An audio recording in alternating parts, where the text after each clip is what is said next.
Then came what may be regarded as perhaps the biggest obstacle to be surmounted yet: the human element. Who would fly in the spacecraft? A team of scientists established the criteria for the future spaceman. He would have to be under 40 years of age, height not over 5 feet 11 inches. He must have a college degree in engineering or physical sciences. He must be a graduate of a test pilot school and have logged at least 1,500 flight hours.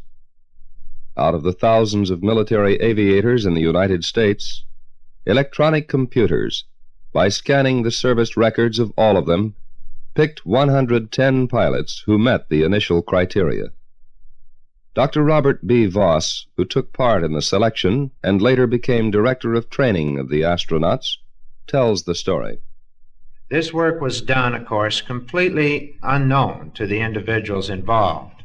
So one of the first things we had to do next was to determine whether they were indeed interested in partaking in our program. So this group of 110 individuals was divided essentially into thirds. And each week we invited 1/3 of the men to come to Washington. They were not told why. And when they came to Washington, we first gave them a briefing, a description of Project Mercury. Following this briefing on Project Mercury, they were asked to come in individually in interviews and express an interest in Project Mercury. They then went on to some interviews designed to look into their special qualifications for Project Mercury in terms of their abilities, their experience, and their general interest in Project Mercury. This was a critical point in the program because we didn't really know how many volunteers we could expect. There were many reasons why a man would not want to volunteer for this program. 80% or more of those who received our briefing did express an interest in continuing in the program and in being an astronaut. From these second interviews, a decision was made as to whether these looked like good candidates for our program. If so, they were sent on to further screening. Phase 2 of the selection program was a very thorough physical examination conducted at one of our medical clinics. This very thorough physical attempted to determine whether there were any physical disabilities in these individuals which would disqualify them for the Mercury operation. Amazingly, there were practically no such disqualifications. I say amazing because these individuals were all in their 30s, some of them between 35 and 39. Following this second phase of the program, the men continued on to the third phase at the Wright Air Development Center. This phase involved exposure to the acceleration, lowered pressure, noise, and other stresses expected in space flight. All of them were studied for their ability to perform effectively under these physical stresses. The data then from Phase 2 and Phase 3 was sent here to Langley, and myself, together with the rest of the medical group, took this data and came up with a list of individuals who were most highly qualified on the basis of their background, interests, specialties, and abilities. A list of individuals most highly qualified. Dr. Voss and the other scientists had found 7 men who fitted the needs of Project Mercury in every detail. Days later, their names were made public, and at a news conference held here in Washington, they introduced themselves to the press, the American people, and the rest of the world. Donald K. Slayton, Alan B. Shepard, Walter M. Schirra, Virgil I. Grissom, John Glenn, Leroy G. Cooper Jr., Malcolm Scott Carpenter,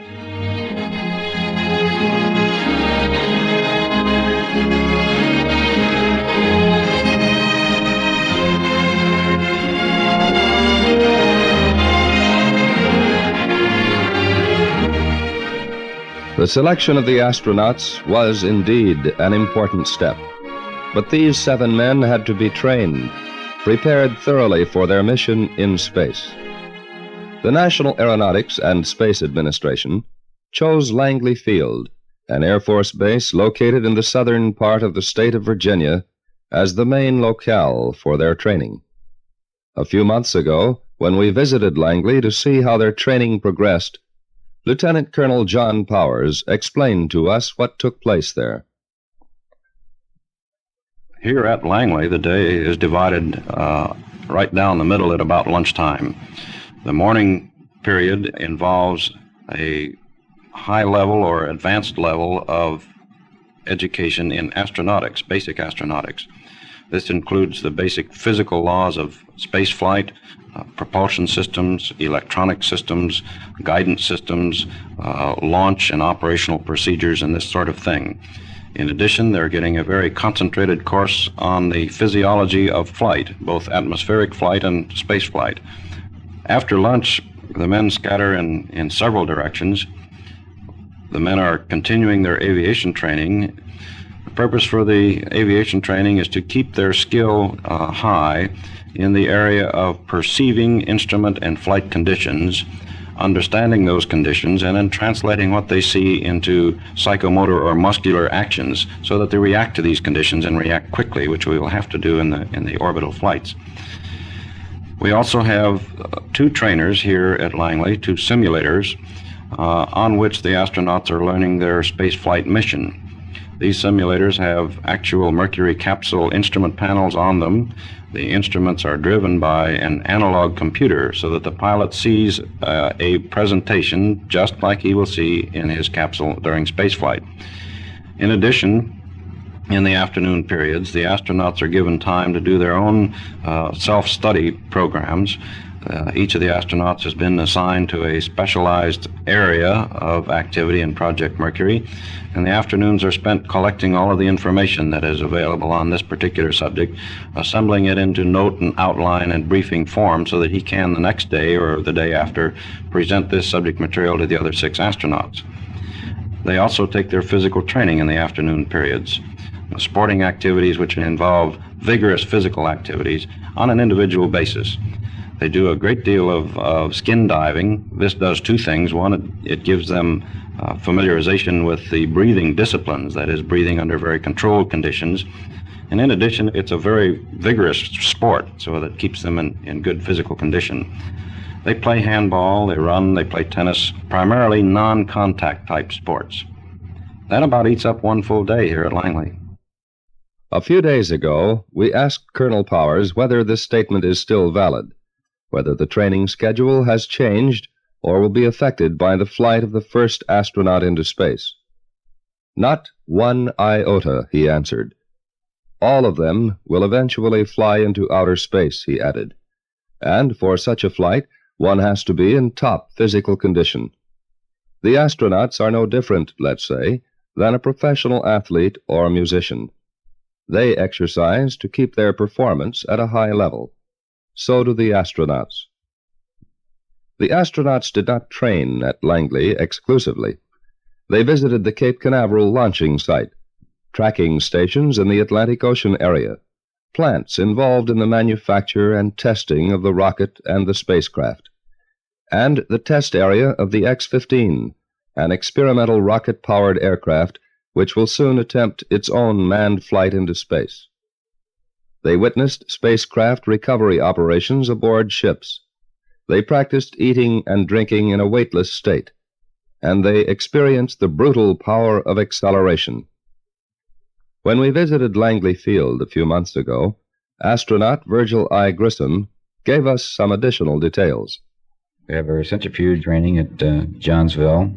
Well, centrifuge is a merry-go-round with 1 seat out on a long arm that swings you around and around faster and faster until they get the G level that they want. We've gone as high as 18 Gs, which means 18 times the pull of gravity.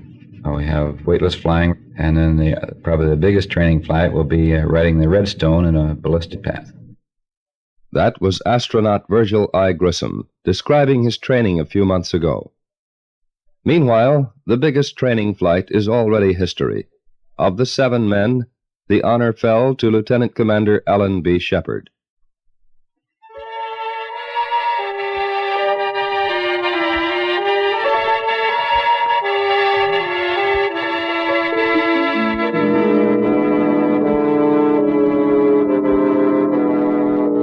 Alan Bartlett Shepard, Jr. was born on November 18, 1923, in East Derry, a little community in the northeastern state of New Hampshire. His parents, Colonel and Mrs. Alan B. Shepard, still live in East Derry. Colonel Shepard, a retired United States Army officer, is now in the insurance business.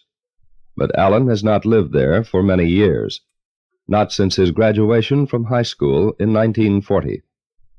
For his first love was flying, and he made it a career. As he told us, It was at high school age that I first evidenced an interest in aviation. At this age, in the early teens, I used to ride a bicycle to the local airport, which was about 10 miles away from home at that time, and do odd jobs around the airport, cleaning up the hangar, carrying out the trash, and this sort of thing, just to be close to airplanes. And eventually I would get, it turned out that I would get a ride or two from some of the kindly aviators of the day. but for reasons which he can hardly explain himself, Alan Shepard joined the Navy when he finished high school. For 1 year, he studied at Admiral Farragut Academy in Toms River, New Jersey, and then went on to study at the United States Naval Academy at Annapolis. He was graduated as an ensign in 1944. World War II was still raging in the Pacific, and he was assigned to the destroyer Cosgrove. But with the war over, his love for aviation came back. He requested and obtained permission to go to flight school. In March of 1947, he received his wings, went on to test pilot school. After graduation, he took part in high-altitude tests to obtain data on light at different altitudes, and in a variety of air masses over the North American continent. He went back to school in 1957 to the Naval War College, was graduated 1 year later, and then joined the staff of the Commander-in-Chief of the Atlantic Fleet. And then he heard about a new project, a project designed to send a man into outer space. Lieutenant Commander Alan B. Shepard, now married and the father of 2 daughters, decided to volunteer for this project. Why? I have volunteered because I am delighted at the opportunity to be able to participate in this effort of the United States to put a man in space. To me, it represents several things. First of all, it represents the opportunity to find out more about what exists in space. It secondly presents the opportunity to find what a man can do in space. That is the first real step of putting a man out beyond the influences of the Earth onto future space travel in deep space. And thirdly, it represents a tremendous challenge, I think. A challenge that has not been presented to man in this particular unique fashion before. I am convinced that this is possible, and I'm just very much pleased that I'm going to be allowed to at least compete for the privilege of so doing. Alan Shepard was among the first 7 men to be selected. He reported to Langley Field for training and was assigned the job of studying the recovery aspects of the capsule. By this I mean starting with the period after the capsule has re-entered the Earth's atmosphere, with the opening of the parachutes, with the deployment of the recovery systems, with the positioning of the ships, because I'm in the Navy. I have had experience along these lines, and so the recovery aspects have been my primary consideration. The way we've worked this in the past is that each of us has been responsible to the other 6 for his particular specialty area, so that in this way, over the past 2 years, we've been able to cover a multitude of details as individuals and sift out the important things from the unimportant things and brief the rest of the group this way. The days went by fast. And then came the day when the National Aeronautics and Space Administration announced that the first space mission would take place within weeks. It was also announced at that time that only 3 of the initial 7 had been selected as prospects for this first flight. Among them, Lieutenant Commander Shepard. A few days before the flight, Voice of America science editor Joseph Lubin interviewed Shepard. If you are selected and become the U.S. first astronaut in space, what are your next plans? Well, quite frankly, I have made no specific plans beyond Project Mercury. My entire attention has been devoted to the immediate problems at hand. I think I would say here that I intend to continue to be closely aligned to man in space and to research along these lines. Now, this is a rather blunt question, but are you a hero, a Superman? Quite frankly, I don't consider myself a hero at all. I didn't volunteer for this program to be a hero. I volunteered because I felt I had something to offer to the program in the way of engineering research and flight test background. Insofar as being a Superman is concerned, I think all of us over the past years, even before Project Mercury, have kept ourselves in pretty good shape. Physical shape, I mean. We all are active in sports because we enjoy it, not because we want to provide any kind of a Superman atmosphere. We have continued to provide ourselves an active way of life. So I think, physically speaking, we're all in good shape because we want to be, not because of any Superman aspects about it. What do you feel that you have contributed on your part to the Mercury program? Well, I feel that I have brought, along with my other 6 colleagues, a wealth of experience of flight test and flight research work, which is directly applicable to areas in spaceflight. We've been used to flying airplanes which were maybe a little unique and a little unusual, and we consider spaceflight just an extension of what we've been doing in the past.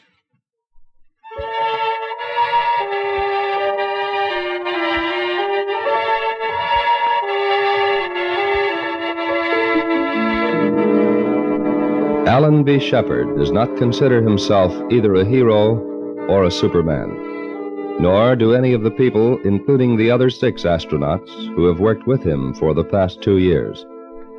If anything, they consider him the humorist of the group, ready with a quip regardless of the problem facing him. He'll play games on other astronauts. He may walk in the room and grab a hold of the simulator and twirl it around when they don't know he's here, something of this nature. That was one of the technicians who worked with Shepard since the beginning of Project Mercury. Dr. Robert Vos, one of the men who was on the team that selected Shepard to become an astronaut, also points this out, as well as some of his other traits. I think Shepard impresses me as a very competent individual. He is fairly outgoing, and when you see him in a crowd or you're working with him, I think you see here is a very outgoing person, somebody who's making statements very much to the point. He can also be very humorous.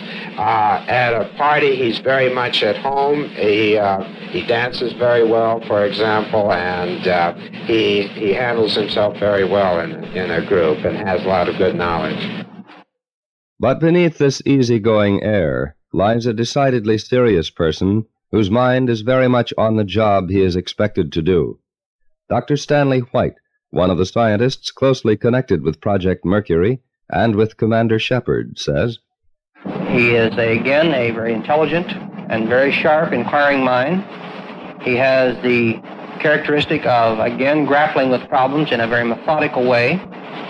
He pursues them with vigor and doggedness that would, I think, put most of us to shame.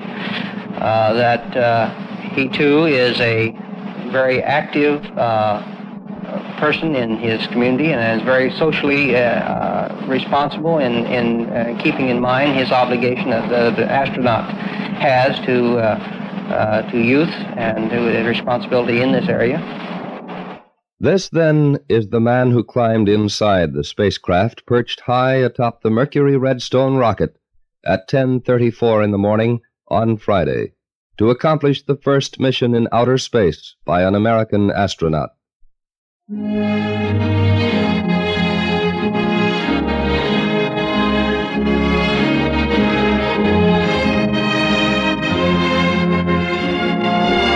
Commander Alan Shepard's journey lasted but 15 minutes from the moment when the rocket started to lift off and until the spacecraft landed in the water of the Atlantic Ocean. Every moment of this journey was monitored, every one of his actions carefully scrutinized by the hundreds of scientists who made this journey possible. For the record, he had traveled during those 15 minutes 290 miles, reached a height of 115 miles, a speed of 5,100 miles an hour, and landed on the ocean at exactly 10:49 in the morning. However, prior to that time, as a result of the eye sighting, the helicopters had proceeded towards the area, which was very close to the Lake Champlain, and were actually following it down. So they were immediately over the top of the capsule when it hit the water. Admiral F.V.H. Hillis, commander of the Mercury Recovery Forces. The communications were splendid with Alan Shepard, and he immediately said he would like to get out of the capsule, which he did. And within 5 minutes, we had him out and on board the Hilo. Then we, of course, immediately thereafter picked up the capsule 1 minute later and proceeded back to the Lake Champlain, where he landed on board and walked off up the deck, apparently in fine spirits. And this was 11 minutes after the impact.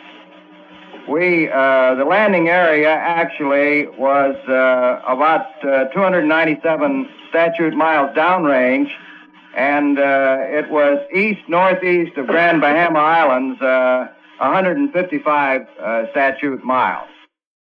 Commander Shepard's well-being was the first concern of the scientists, but not the only one, for he had undertaken this journey for the purpose of serving science, and not as a stunt. The equipment which he had used had also been carefully scrutinized by the scientists, and as Commander Shepard was being examined by the physicians, every aspect of this journey was also being examined by other scientists. For each aspect of the trip, there was a scientific evaluation. From Dr. Stanley White, the flight surgeon, came the first medical report, physical and psychological. What the doctors were concerned with, among other things, was the G-loads, the tremendous pull of gravity on the astronaut when he took off and when he re-entered the Earth's gravitational field to land. As far as the surgeon report here, flight, the Astro, as you know, went through the hold very calmly, and I think was probably the most unperturbed one of the entire crew. The flight program was excellent and seemed to follow nominal program. As far as the Astro voice, it was loud and clear.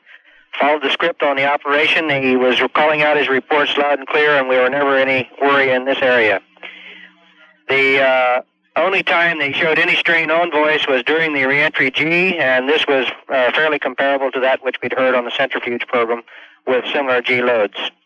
Heart rate, heart tracings were all normal, and he followed the normal predicted rises during the launch and during reentry and during the periods when the G was most high on him. As far as the respiration was normal throughout the flight. He did again give the nominal report of respiration during the G periods. The accelerations followed the normal program of launch and reentry. Body temperature, even though we had some rise in the suit inlet temperature, did not raise as far as the astronaut is concerned. So we had a good flight from the astronaut's point of view. From Mort Slur, who was in charge of the environmental control system, came a report on conditions inside the cabin. The cabin pressure and suit pressure from liftoff through the powered phase of flight decayed very normally and tracked the static pressure very closely.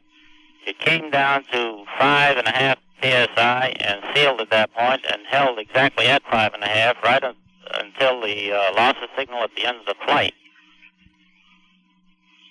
His suit temperature was approximately 75 degrees at liftoff, and during reentry just had a very slight pulse up to about 78 degrees, which was as expected, and the corresponding cabin air temperature had a slight pulse of about 3 degrees during the reentry, up to 102 degrees maximum. His oxygen quantity, due to the shortness of the flight, remained absolutely at 100% quantity, and the inverters that were a little concerned during the minus count got up to about approximately 190 degrees and at liftoff, and remained exactly at 190 degrees right through loss of signal. And all other functions were just operated perfectly. Then, from Donald K. Slayton, one of the other 6 astronauts, who throughout the flight was in continuous voice communication with Commander Shepard, came a report on that aspect. Raj, we had a nominal flight in all respects. Our communications were better after liftoff than they were before. We had good UHF communications throughout the flight up until main chute opening. We switched over to HF at one time during the flight and had no reception at all. This was rather poor. The pilot reported a smooth ride after 1 + 50 minutes. Up to this point, it was rather rough. He performed all maneuvers strictly by the book. It couldn't have been a better flight in this respect. The only discrepancy was a lack of retro-jettison indication on board. We had a TM confirmation of this, and he saw the straps go, so he overrode in any case. At max altitude, he reported a very beautiful view and 3 to 4/10 cloud cover. Apparently, he could see quite a bit from there.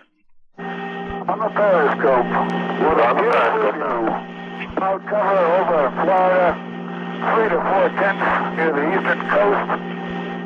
Obscures up through Hatteras.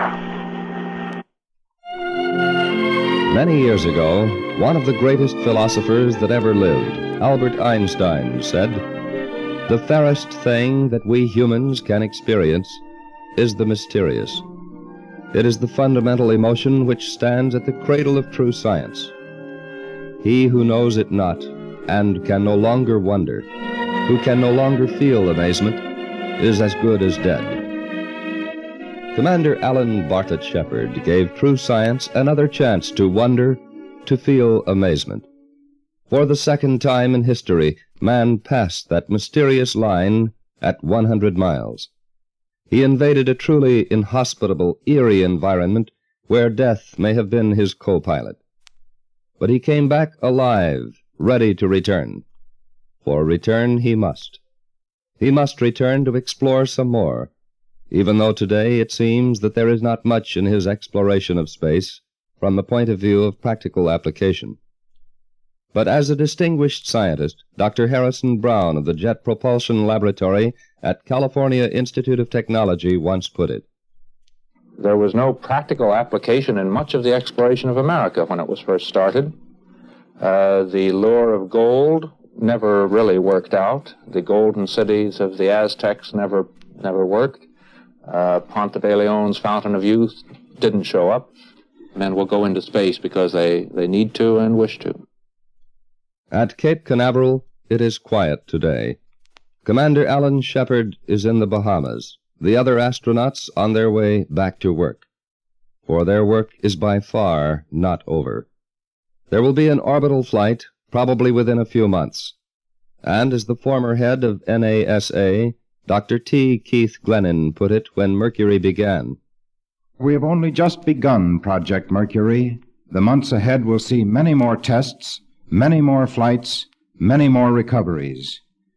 Only when we have complete assurance that the risks to our astronaut are no greater than those to the pilot of a high-performance aircraft, only then will we launch the first orbital flight." Dr. Glennon made that statement a few years ago. From all indications, it is still valid today. For the exploration of space by Americans has only begun.